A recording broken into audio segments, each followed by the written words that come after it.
Mini screen പ്രേക്ഷകർക്ക് സുപരിചിതയായ നടിയാണ് Riya George. ചെമ്പനീർ പൂവിലെ ചന്ദ്രമതി എന്ന് കേട്ടാലാകും പ്രേക്ഷകരിൽ ഭൂരിഭാഗം പേരും ഈ താരത്തെ തിരിച്ചറിയുക. ഏഷ്യാനെറ്റിൽ സംപ്രേക്ഷണം ചെയ്യുന്ന ചെമ്പനീർ പൂവിലെ പ്രധാന കഥാപാത്രങ്ങളിൽ ഒരാളാണ് ചന്ദ്രമതി. തന്റെ യഥാർത്ഥ വയസ്സിനേക്കാൾ പ്രായം കൂടിയ കഥാപാത്രമാണെങ്കിലും അതിലൊന്നും തനിക്ക് വിഷമമില്ല എന്നാണ് ചന്ദ്രമതി പറയുന്നത്. വിവാഹശേഷം തന്റെ പേര് റിയ ജോർജ് എന്നാക്കി മാറ്റിയതെന്നും അതിനു മുൻപ് പത്മ എന്നായിരുന്നു പേരെന്നും താരം പറയുന്നു. അഭിനയ രംഗത്തേക്ക് എത്തിയപ്പോൾ പത്മ എന്ന പേര് മതിയെന്ന നിർദ്ദേശം ഉയർന്നു വന്നെന്നും എന്നാൽ ആ പേര് സ്ക്രീൻ നെയിം ആക്കാൻ തീരുമാനിക്കുകയായിരുന്നുവെന്നും റിയ പറയുന്നു. സീരിയലിൽ നെഗറ്റീവ് റോളിലാണ് അഭിനയിക്കുന്നതെങ്കിലും ജീവിതത്തിൽ താൻ ഒരു പോസിറ്റീവ് ക്യാരക്ടർ ആണെന്ന് റിയ പറയുന്നു. ഇത്രയും നെഗറ്റിവിറ്റി ഉള്ള ക്യാരക്ടർ ആയതുകൊണ്ട് തന്നെ അത് തന്നെ ബാധിക്കാറുണ്ടെന്നും താരം പറയുന്നുണ്ട്. പക്ഷേ ഷൂട്ട് കഴിഞ്ഞ് വീട്ടിലെത്തിയാൽ ഞാൻ എൻ്റെ മക്കളുടെ അമ്മയാണ്. ചന്ദ്രമതിയായിട്ട് വീട്ടിൽ വരേണ്ട എന്ന മക്കളും പറയാറുണ്ട്. ഒരു മാസത്തിൽ ഭൂരിഭാഗവും താൻ ചന്ദ്രമതിയായിട്ടാണ് ജീവിക്കുന്നത്. സ്വിച്ച് ഓൺ സ്വിച്ച് ഓഫ് മോഡിൽ മുന്നോട്ട് പോകുന്ന അഭിനേതാക്കളുണ്ട്. പക്ഷേ ആ മെത്തേഡ് തനിക്കറിയില്ല. അഭിനയം കഴിഞ്ഞാലും ആ ക്യാരക്ടർ കൂടെ ഉണ്ടാകും. എവിടെ റിയ എന്ന് ഞാൻ തന്നെ അതിശയപ്പെട്ടിട്ടുണ്ടെന്നും താരം പറയുന്നുണ്ട്. ഫ്ലൈറ്റ് അറ്റൻഡന്റായി ജോലി ചെയ്തിരുന്ന റിയ ആ ജോലി ഉപേക്ഷിച്ചാണ് അഭിനയ മേഖലയിലേക്ക് എത്തിയത്. കഴിഞ്ഞ 4 വർഷത്തോളമായി സീരിയൽ രംഗത്ത് സജീവമാണ് താരം. അതെ, സ്റ്റേഡിയമിൽ ഞാൻ പ്രാക്ടീസ് ചെയ്യുമ്പോൾ പുള്ളിക്കാരൻ വന്ന് പ്രാക്ടീസ് ചെയ്യും. അങ്ങനെ കണ്ണും കണ്ണും നോക്കി. ലൈക്ക് മൈ 12th സ്റ്റാൻഡേർഡിന്റെ പ്രേമം. അതാണ് നമ്മൾ പിന്നെ കല്യാണം കഴിച്ചത്. ഓ, ഇപ്പം രണ്ട് കുട്ടികൾ. Okay okay okay. അപ്പൊ നമ്മുടെ ചെമ്പനീർ പൂവ് ഹിറ്റ് ആണ്. അതിന്റെ ഒപ്പം തന്നെ നമ്മുടെ ആരാണ് ചന്ദ്രമതിയും സച്ചിനും എല്ലാവരും ഹിറ്റ് ഹിറ്റ് ഹിറ്റ്. എന്താണ് സന്തോഷം? എനിക്ക് തോന്നുന്നു TRP ഏറ്റവും ഫസ്റ്റ് പൊസിഷനിൽ നിൽക്കുന്നത് ചെമ്പനീർ പൂവാണ് അല്ലേ? അതെ അതെ. റിയ, എന്തൊക്കെയുണ്ട്? സന്തോഷാണോ? എനിക്ക് ഭയങ്കര സന്തോഷമാണ്. ഒന്നാമത് ഈ സീരിയൽ എനിക്ക് കിട്ടിയത് തന്നെ ബിക്കോസ് ഈ ക്യാരക്ടറിന് വേണ്ടി കുറെ സീനിയർ ആർട്ടിസ്റ്റ് ഞാൻ നോക്കി വെച്ചത്. പിന്നെ ഒരു റിസ്ക് എടുത്ത് എന്നെ സെലക്ട് ചെയ്തു. ഞാൻ അത് I came up to the producers expectation, ഡയറക്ടേഴ്സിന്റെ എക്സ്പെക്ടേഷൻ ഞാൻ മീറ്റ് ചെയ്തു വിചാരിക്കുന്നു. പക്ഷെ എപ്പോഴും ഒരു സ്കെഡ്യൂൾ ബ്രേക്ക് കഴിഞ്ഞ് പോകുമ്പോൾ ഈ സ്കെഡ്യൂളിൽ ഞാൻ എന്താ പുതിയതായിട്ട് ചെയ്യണം? Because even I get bored. Same എക്സ്പ്രഷനൊക്കെ ചെയ്ത് ഞാനും മടുക്കും.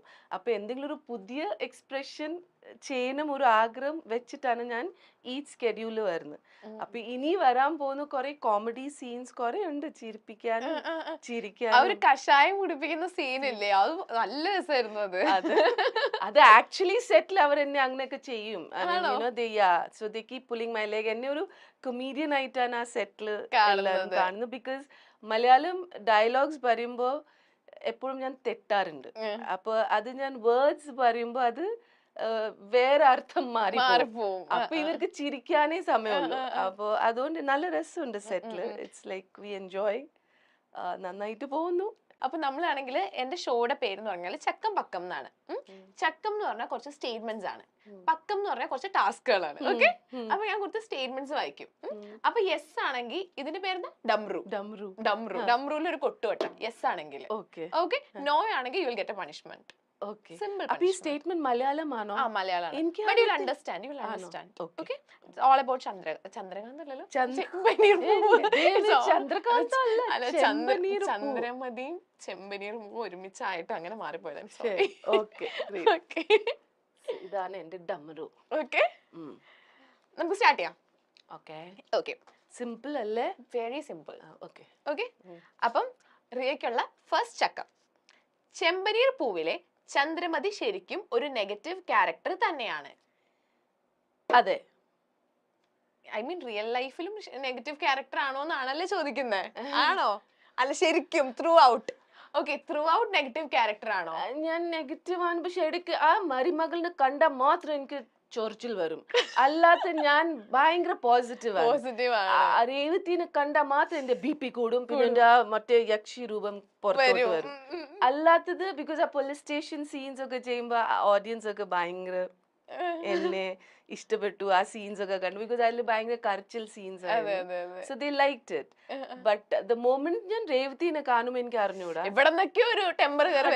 ഞാൻ എന്റെ ഡയറക്ടറും റൈറ്ററിനോട് പറയും എന്താ കാരണം, ഞാൻ എന്തിനാ സച്ചിനെ ഇങ്ങനെ ഹേറ്റ് ചെയ്യുന്നത്.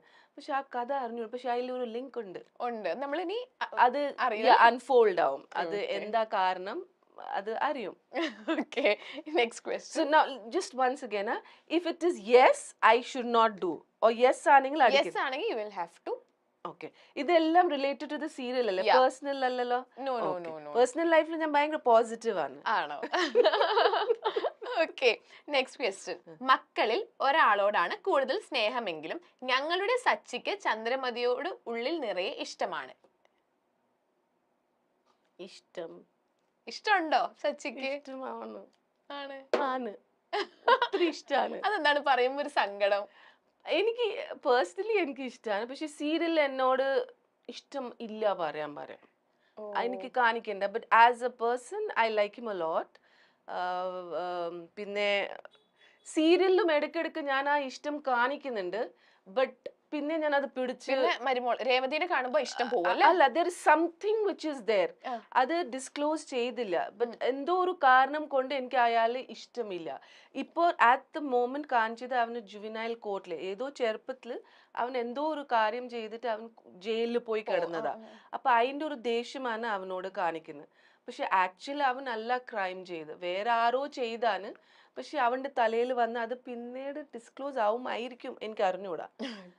ഞാൻ ഊഹിക്കുന്നു. ഊഹിക്കുന്നു. Yeah, Okay, അതെ. അങ്ങനെ തന്നെ നടക്കാൻ നമ്മൾ എല്ലാരും പ്രാർത്ഥിക്കും. പ്രാർത്ഥിക്കും. Yeah.